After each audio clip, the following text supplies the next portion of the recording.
Hey everybody, this is Tracy here with another edition of A View from Tracy's Point, and we are here to recap Queen Sugar Season 3, Episode 8, which was titled Come Clad in Peace.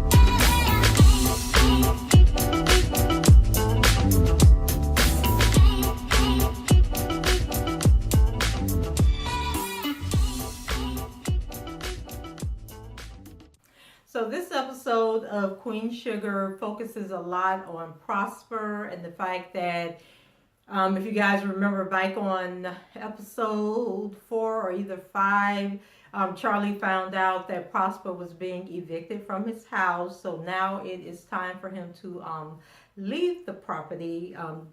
Evidently Jacob didn't come through with any help for Charley and helping him save his house.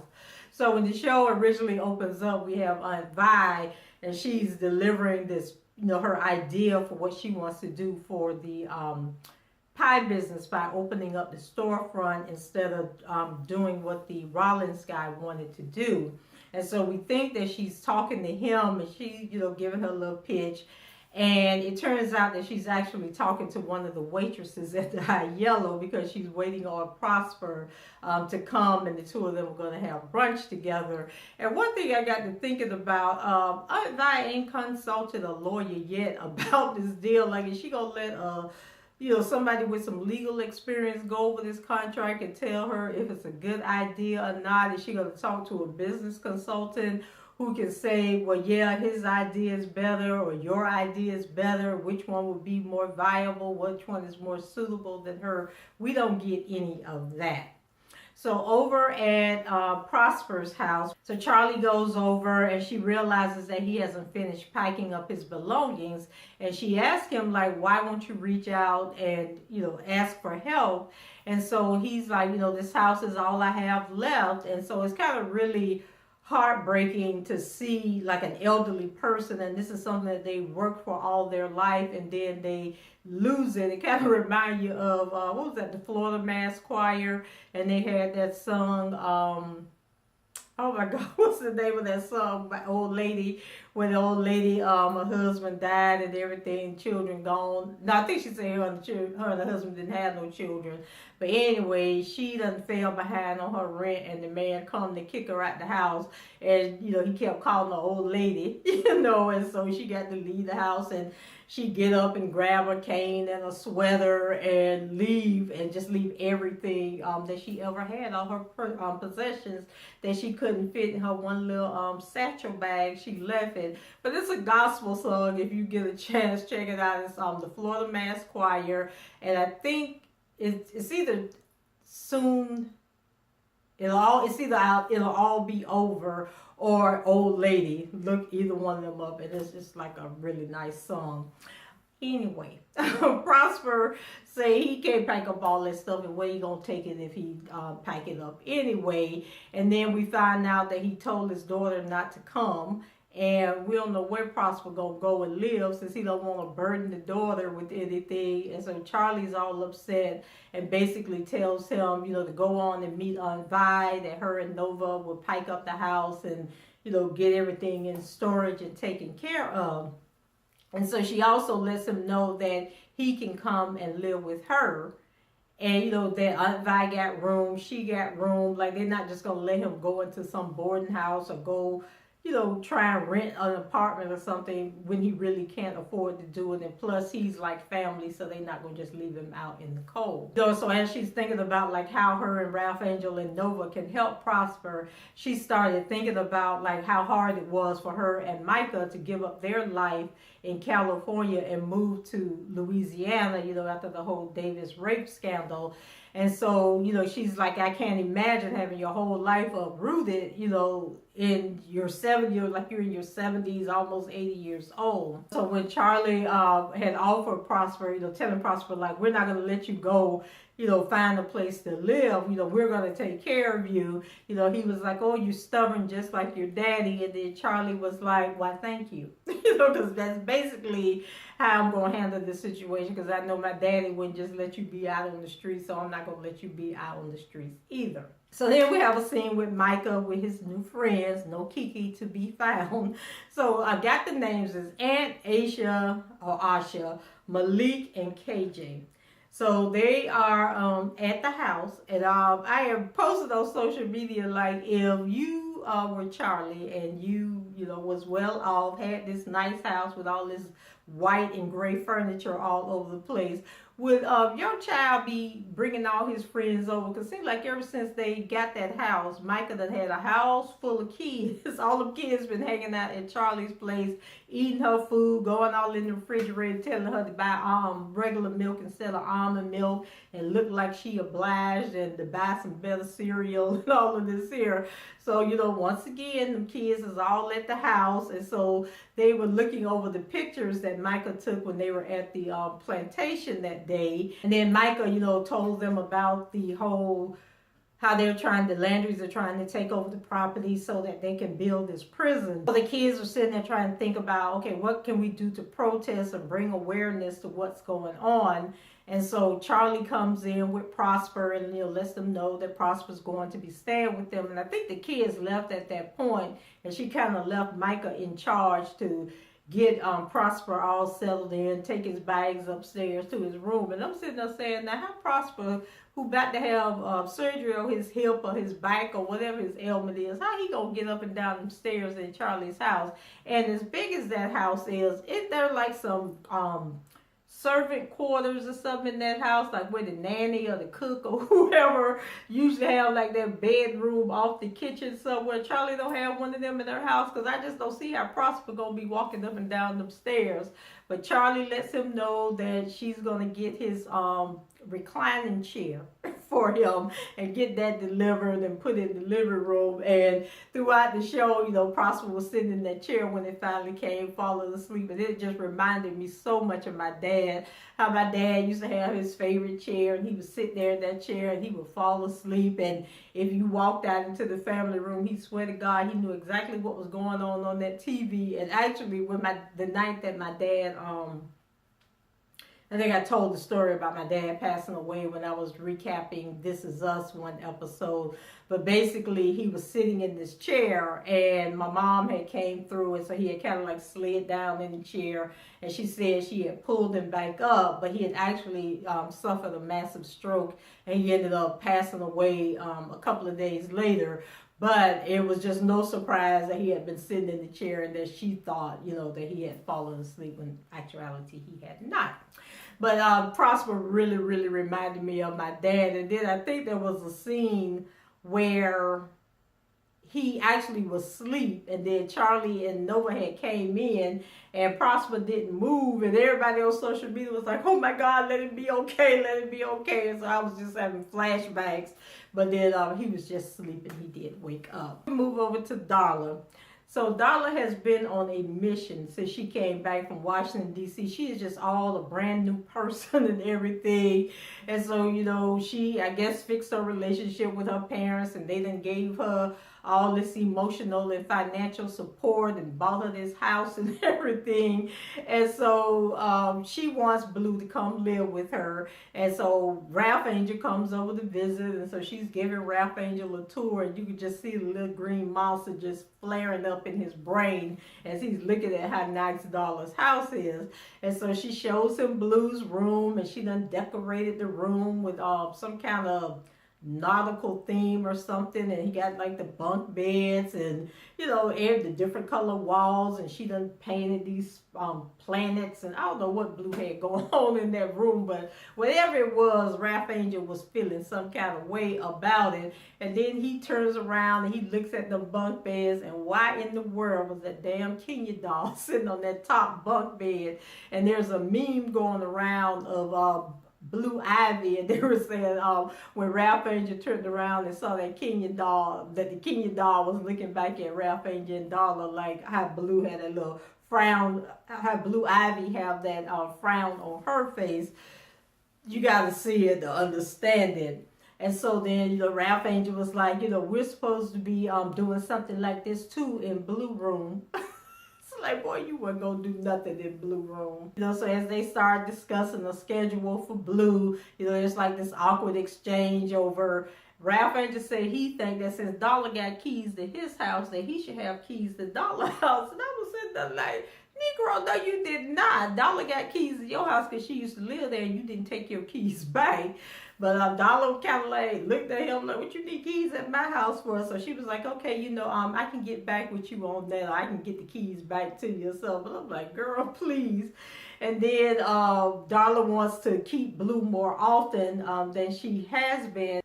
But then Ralph Angel is like, no, you need to take it slow, and and told Darla that she could have him on the weekends, but Darla is like, no, I think I should have him more than on the weekends. And so once again, as Aunt Vi in the past, Ralph Angel's tendency of coddling Blue and, just being overprotective.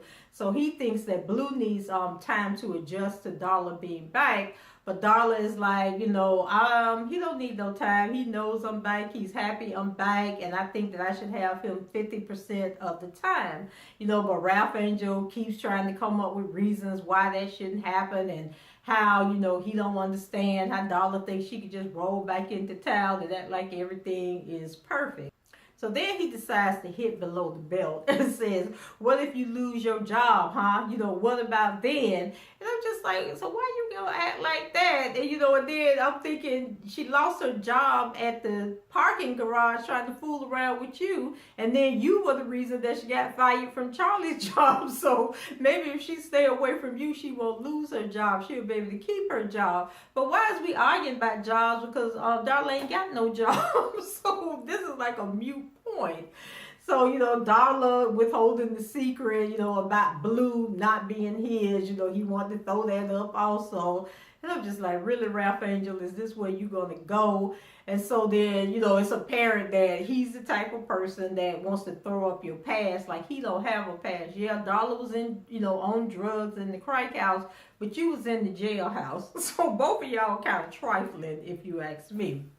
So then Ralph Angel, he being all self-righteous and stubborn and trying to make it difficult. But honey, Darla done got a backbone. And she stood up to him. Oh, Darla said, I'm just exhausted and I'm tired, and I don't want to fight with you. And then Ralph Angel go, what the hell you know about being tired? I was like, really? Talk about your mom and your daddy paying for all your stuff, your new house, your nice little car out there. What you know about being tired? And then he wants to talk about how he a single parent and he working 2 jobs to take care of Blue, and how she, while she was out trying to find herself. And then Darla looked at him and was like, boy, please.